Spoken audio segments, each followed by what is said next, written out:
नमस्ते बच्चों, आप सबका स्वागत है आपकी अपनी गणित की कक्षा में। आज हम पढ़ेंगे कार्यपत्रक 28। यहाँ आज इस कार्यपत्रक में यानी वर्कशीट नंबर 28 में बात की गई है सर्वांग समता के बारे में।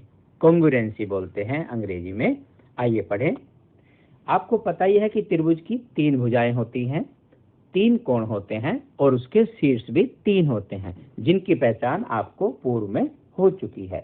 अब सर्वांग समता क्या है? जैसा कि नाम से है, सर्वांग, सर्व मतलब सभी, अंग उसके अंग, समता मतलब समान। तो सर्वांग समता का अर्थ है ऐसी आकृति जिनके सभी अंग समान हो यानी बराबर हो। तो सर्वांग सम आकृतियां समान आकार की और समान माप की होती है। अब अपने आसपास की चीजों में हम सर्वांग समता ढूंढने का प्रयास करते हैं।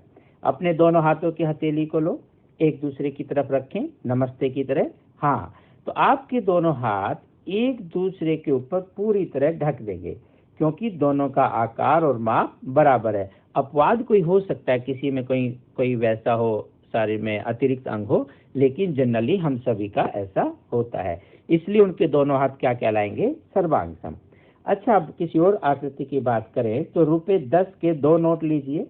एक नोट को दूसरे पर रखकर देखो तो आप पाएंगे कि दोनों नोट एक दूसरे को पूरी तरह ढक देते हैं, इसलिए ये भी दोनों क्या है? सर्वांग सम। अब 10 के नोट को ढकने को तो 100 का नोट भी ढक देगा, लेकिन 100 वाले को 10 का नोट ढकेगा क्या? नहीं। तो आप ध्यान रखेंगे कि दोनों आकृतियों को एक दूसरे को ढकना बहुत जरूरी है। अगर सिर्फ एक ढकती है दूसरी नहीं ढक पाती तो हम कहेंगे ये सर्वांग सम नहीं है। अब आप अपने आसपास सर्वांग सम वस्तु या आकृतियों के उदाहरण बताइए। अब आप कुछ भी बता सकते हैं। देखिए, आपके पास कुछ पुस्तकें होंगी, ज्योमेट्री बॉक्स एक जैसे होंगे, 2 बिल्कुल यस सेम टू सेम। घर में और भी चीजें हो सकती हैं, दरवाजा है, कोई अलमारी है वो ही बिल्कुल, या घर में कोई सीनरी है दीवारों पर तो वो एक जैसी हो सकती है। कैलेंडर के पेज हैं वो बिल्कुल सर्वांग सम होते हैं, है ना।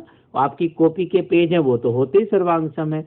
इस तरह और भी चीजें हो सकती हैं, जैसे हमारे घर में पंखा लगा हुआ है तो दोनों कमरे में एक जैसे पंखे हैं तो वो भी सर्वांग सम है, क्योंकि उसके सभी अंग बराबर है। ऐसे आपके घर में भी बहुत सारी वस्तु ऐसी हो सकती है, आप उनके उदाहरण दे सकते हैं।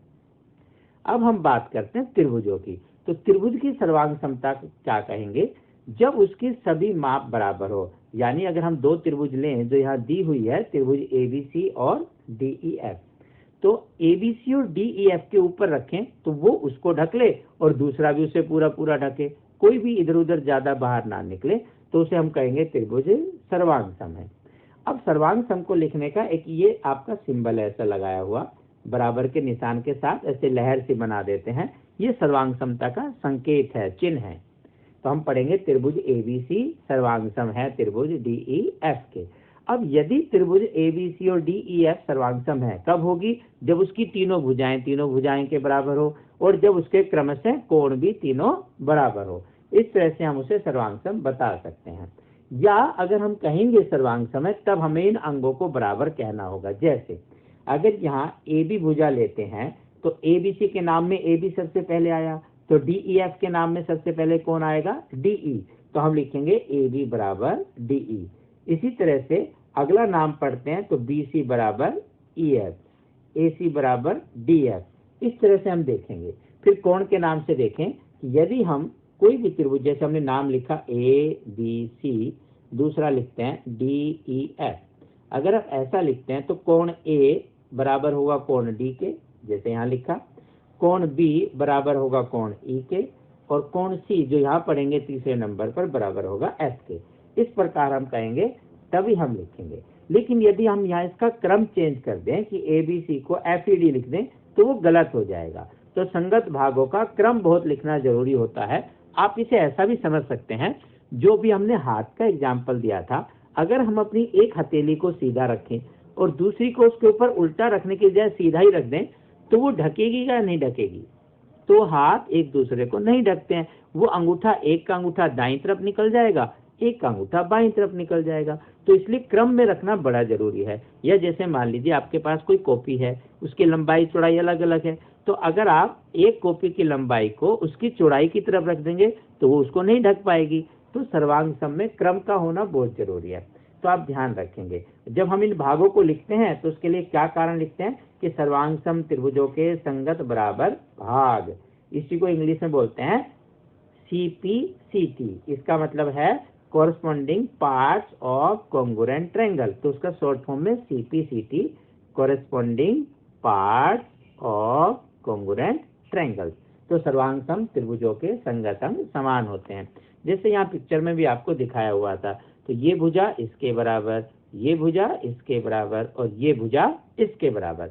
इसी प्रकार ये कोण इसके समान है, ये कोण इसके समान है और ये वाला कोण इसके समान है। तो हम इसी नाम से बोलेंगे, यदि यहाँ से स्टार्ट करेंगे ऐसे तो यहाँ भी ऐसे ही स्टार्ट करेंगे। तो ये आपको ध्यान रखना है, ठीक है बच्चे। अब देखो, अब इनमें प्रयास करते हैं, क्या नीचे गए त्रिभुज सर्वांग सम हैं? पहले हम चेक कर लेते हैं। आओ थोड़ा बड़ा करके देखें। तो कोण तो दिखाई दे रहा है, इसका कोण 50 है, इसमें भी एक 50 है, 110, यहाँ भी 110, 20 है तो यहाँ भी 20 है। अच्छा, साइड और देख लेते हैं थोड़ा बड़ा करके। ये 4 सेंटीमीटर, 10 और 9, और दूसरे वाली में भी यहाँ भी 4, 10 और 9। हाँ, तो इसके सभी अंग समान है, इसका मतलब ये दोनों त्रिभुज सर्वांग सम है। अब लिखेंगे कैसे वो ध्यान दीजिए, कौन से संगत भाग के नाम लिखेंगे। तो आप इसका नाम लिखने का बड़ा अच्छा तरीका, आप पहले किसी एक का नाम लिख दीजिए। जैसे मैं लिख रहा हूँ पहले x, y और z। तो ये किसके सर्वांग सम लिखा जाएगा वो देखते हैं। x वाला कोण किसके बराबर था, यहाँ पर, तो ये क्या हुआ L, इसको हम L लिखेंगे। फिर y वाला कोण जो सेकंड नंबर का नाम है वो यहाँ 110 का है, और यहाँ 110 कहाँ पर है, M पर, तो इसका नाम क्या आ जाएगा, M। और तीसरा तो जो बच गया वो आप लिख ही देंगे, LMN। तो x, y, z सर्वांग सम होगा LMN के। अब जब आप भाग लिखेंगे, संगत भाग, तो कोण तो क्या लिखेंगे, कोण x बराबर कोण y, कोण x बराबर कोण L, कोण y बराबर कोण M, कोण z बराबर कोण N। हाँ, भुजा जो लिखेंगे, जो हम बात कर रहे थे, यदि आप XY लिखते हैं, यदि आप यहाँ से XY लिखेंगे तो यहाँ से क्या लिखेंगे, LM।